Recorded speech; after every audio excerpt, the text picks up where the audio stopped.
মহেন্দ্র সিং ধোনি না কি যেন নাম একটা খেলোয়াড় আছে, হরভজন সিং না কি, হরভজন সিং, ওর মাথায় সবসময় পাগড়ি থাকে না? মুসলমানের বাচ্চা টুপি পরে খেলতে যায়, খেলতে যায়, কিন্তু ওই যে সিং ও খেলে কি খেলে না?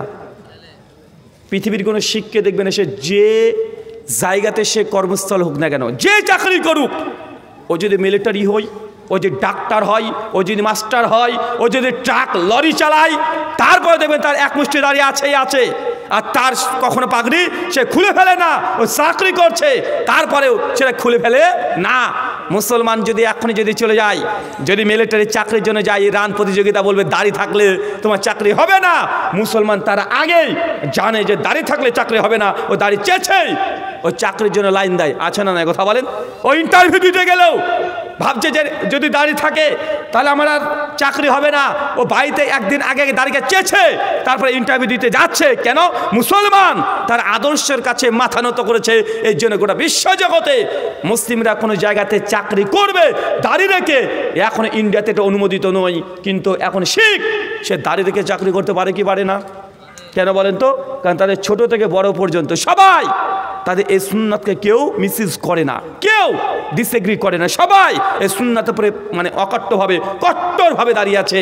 তাই তাদের জন্য সংবিধান আলাদা হয়ে গেছে যে তারা যা চায় তারা করতে পারবে। কিন্তু মুসলমান, আমি দাঁড়িয়ে রেখেছি, আমার বাপ রাখেনি, আমি দাঁড়িয়ে রেখেছি, আমার ছোট ভাই রাখেনি, আমি দাঁড়িয়ে রেখেছি, আমার চাচা রাখেনি। যখন আমি চাকরি নিতে যাব, মুখে দাঁড়িয়ে আছে, বলবো যে না ভাই এটা আমাদের ধর্ম, আমরা দাড়ি কাটতে পারবো না। বলে কেন, কি হয়েছে? আমাদের ওসি সাহেব উনি তো মুসলমান, উনার তো দাড়ি চাচা, তো তুমি আবার কত বড় মুসলমান, ও কি মুসলমান না?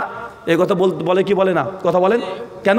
কারণ 99% মুসলমান দাড়ি নেই, মাথায় টুপি নেই, আমাদের সুন্নাতি তরিকার পোশাক নেই, মাত্র 1% মুসলমান প্র্যাকটিসিং মুসলমান।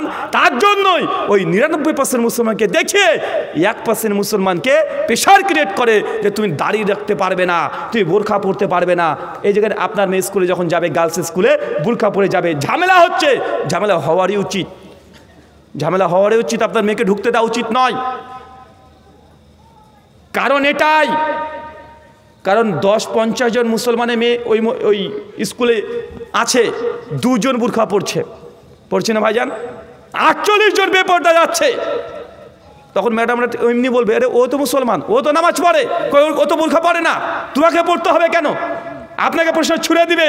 কিন্তু 50 জন মেয়ে যদি মুসলমান মানেই সে বোরখা পরে যাবে, মুসলমান ছেলে মানেই মাথায় টুপি থাকবে, মুসলমান মানেই মুখে দাড়ি থাকবে, তাহলে কয়জনকে বয়কট করবে? ভারতবর্ষে 40 কোটি মুসলমান আছে, কয়জনকে বয়কট করবে? শিখ যতজন আছে সবার মাথায় এই পাগড়ি থাকেই থাকে, দাড়ি থাকেই থাকে, কতজনকে বয়কট করবে? বয়কট করতে পারে না। বিধায় এটা আইন, কারণ তারা তাদের নিজেদের আদর্শকে তারা কখনোই শিথিল হয় নাই। মুসলমান শিথিল হয়েছে, মুসলমান আজকে পদদলিত হচ্ছে না। এটা বুঝতে হবে আপনাকে। সংবিধান মানুষের জন্য তৈরি হয়।